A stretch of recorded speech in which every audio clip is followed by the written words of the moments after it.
शाम को रवि नदी के किनारे शैलजा के आने का इंतजार करने लगा।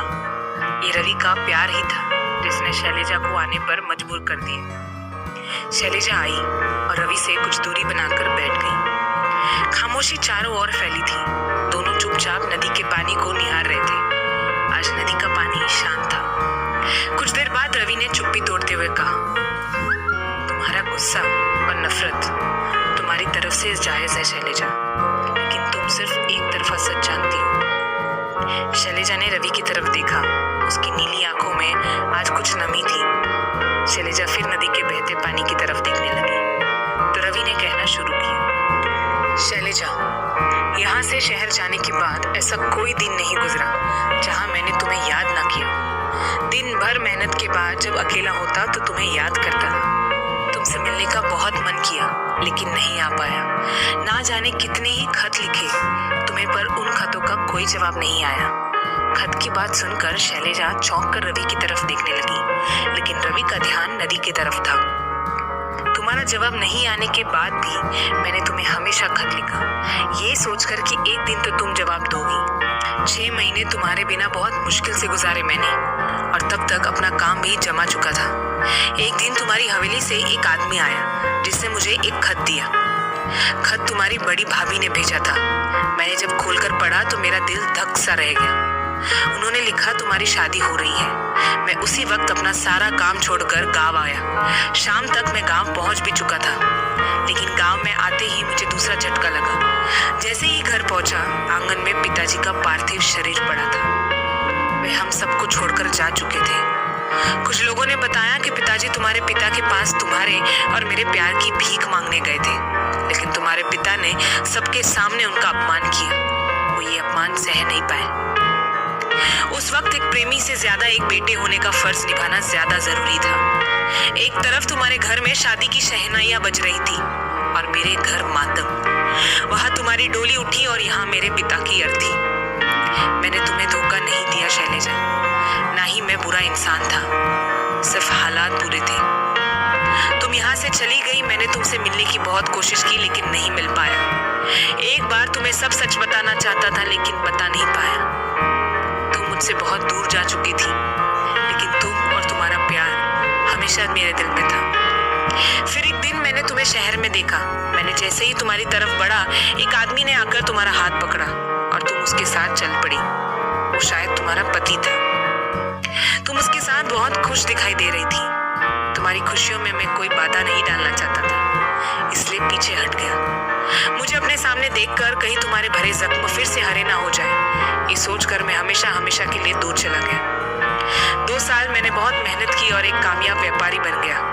पैसा, घर, गाड़ी सब कुछ लिया, फिर भी हमेशा कुछ ना कुछ कमी खटकती रही। जानती हो वो कमी क्या थी? वो कमी तुम थी शैलजा। मैं तुम्हें भुला नहीं पाया शैलजा। शहर से गांव आया तो भैया और भाभी ने एक लड़की से मेरी शादी तय कर दी। शादी करने के बाद मैं हमेशा हमेशा के लिए उसके साथ बेंगलोर चला गया। शादी की पहली रात ही मैंने उन्हें तुम्हारे बारे में सब बता दिया। उस बड़े दिल वाली लड़की ने सब खामोशी से सुना और तुम्हें स्वीकार किया। उसने कभी मुझसे कोई शिकायत नहीं की। मैंने उसे जितना दिया, जो दिया, उसी को उसने सब कुछ मान लिया। ये जानते हुए भी कि मेरे मन में हमेशा शैलजा रहेगी, उसने अपना पत्नी धर्म निभाया। उसका नाम मालिनी है। वो बहुत कम बोलती है, लेकिन मेरी हर बात बिना कहे समझ लेती है। मालिनी ने मुझे हमेशा अपना प्यार और साथ दिया। ये मेरा प्यार ही तो था। मालिनी मेरा सहारा बनी और शादी के कुछ साल बाद उसने एक प्यारी सी बेटी को जन्म दिया। उसका नाम मालिनी ने ही रखा था। जब उसने कहा कि आपकी शालू आपकी जिंदगी में हमेशा बनी रहेगी, आपकी बेटी के रूप में, तब मैंने जाना कि वो कितनी महान स्त्री है। मेरी नजरों में उसका सम्मान और बढ़ गया। उसकी जगह अगर कोई और स्त्री होती तो शायद ये सब नहीं कहती। शैलजा, मैंने हमेशा ही यही सोचा कि मेरा प्यार अधूरा रह गया, लेकिन जब मैंने शालू को बड़ा होते देखा तो एक उम्मीद जगी अपने अधूरे प्यार को अपनी बेटी के जरिए पूरा करने की। मैंने यही सोचा कि जिस प्यार को मैंने अधूरा छोड़ा उसे शालू के जरिए पूरा करूं। जब उसने मुझे अभिमन्यु के बारे में बताया तब मैं नहीं जानता था कि अभिमन्यु तुम्हारा बेटा है। पर जब उसकी बातों में अपनी माँ के लिए प्यार और विश्वास देखा तो मुझे लगा कि शालू ने अपने लिए एक सही जीवन साथी चुना है। अभिमन्यु तुमसे बहुत प्यार करता है शैलजा। उसके लिए तुमसे बढ़कर कुछ भी नहीं, अपना प्यार भी नहीं। लेकिन एक सच तो ये भी है जो शायद तुम नहीं देख पा रही हो। शालू और अभिमन्यु एक दूसरे को बहुत चाहते हैं। अपनी नफरत और गुस्से की सजा उन दोनों मासूम को मत दो। वो एक दूसरे के बिना जिएंगे तो सही, लेकिन एक झूठी आस लेकर ही वो खुश रहेंगे। दुनिया के सामने, हमारे सामने वो सिर्फ खुश होने का दिखावा करेंगे, लेकिन अंदर से अंदर ही वो दोनों टूट चुके होंगे, बिखर चुके होंगे। और सालों बाद जब कभी उनका एक दूसरे से सामना भी हो गया तो उनकी आंखों में एक दूसरे के लिए प्यार नहीं होगा, सिर्फ नफरत होगी, बेबसी होगी, जो आज हमारी आंखों में है।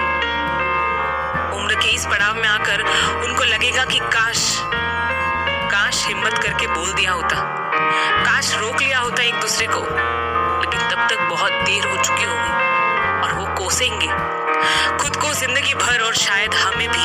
इनकी वजह से वो दो प्यार करने वाले अलग हो गए। इतना कहकर रवि चुप हो गया, उसकी आंखों में नमी तैर गई। उससे आगे बोला नहीं पाए। वो भी भीगी आंखों से नदी को निहारने लगा। पास बैठी शैलजा की आंखों से आंसू बहने लगे और रवि से कुछ बोल ही नहीं पाई। ये आंसू गुस्से के थे, नफरत के थे या पश्चाताप के, शैलजा नहीं जानती थी। कुछ देर बाद रवि उठा और कहा, सच जो था वो मैंने बता दिया। इसके बाद भी अगर तुम्हें लगता है मेरी गलती की सजा मेरी बेटी को मिलनी चाहिए तो मैं तुम्हें नहीं रोकूंगा शैलजा।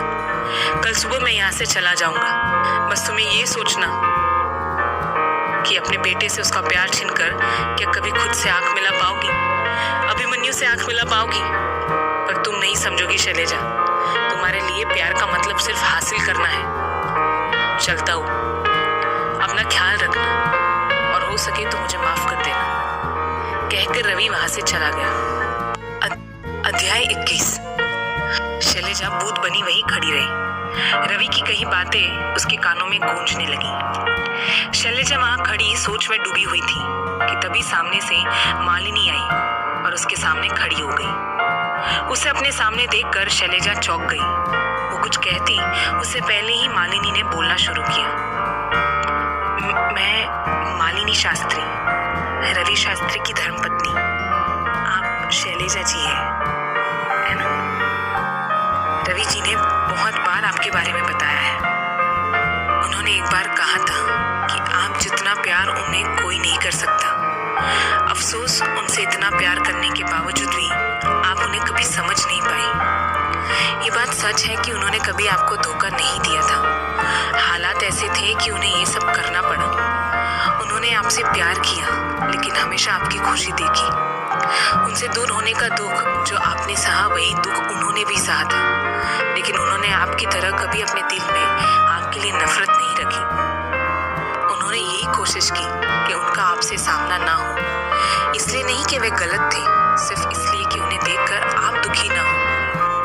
आप कुछ महीने उनके साथ रही और मैं पिछले 25 सालों से उनके साथ हूँ। फिर भी उनके मन में आज भी तुम्हारे लिए प्यार और इज्जत मुझसे ज्यादा है और इस बात का मुझे बिल्कुल बुरा नहीं लगता। उन्होंने कभी आपको दुख पहुंचाने का नहीं सोचा।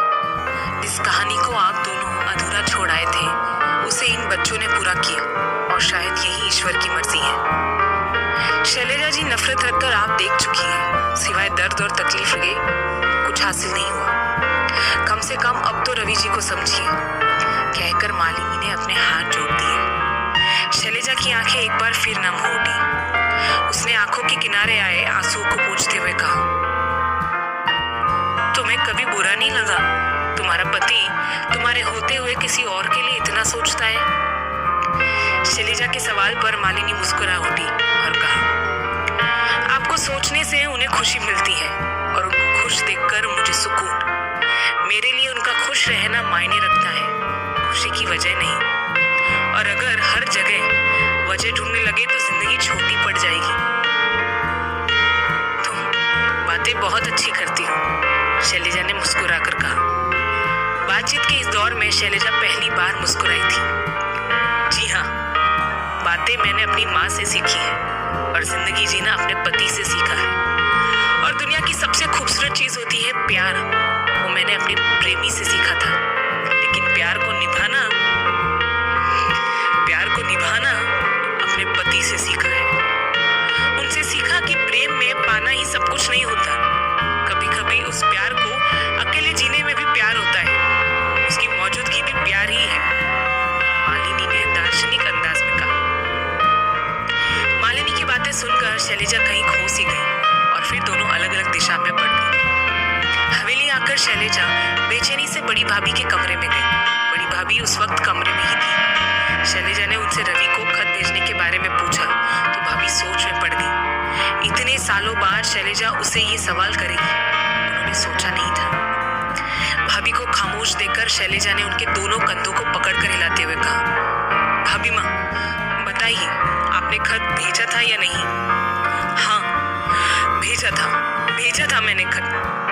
मजबूर हो गई थी शैलजा वो खत भेजने के लिए। जब मैंने देखा मंडप में बैठी लड़की एक जिंदा लाश है जो अपने अरमानों का कत्ल करके किसी और का घर बसाने जा रही है। बड़ी भाभी ने तड़पते हुए कहा। मैं कुछ समझी नहीं भाभी माँ, शैलजा ने कहा। बड़ी भाभी ने अपनी अलमारी खोली और उसमें से ढेर सारे खत निकाले।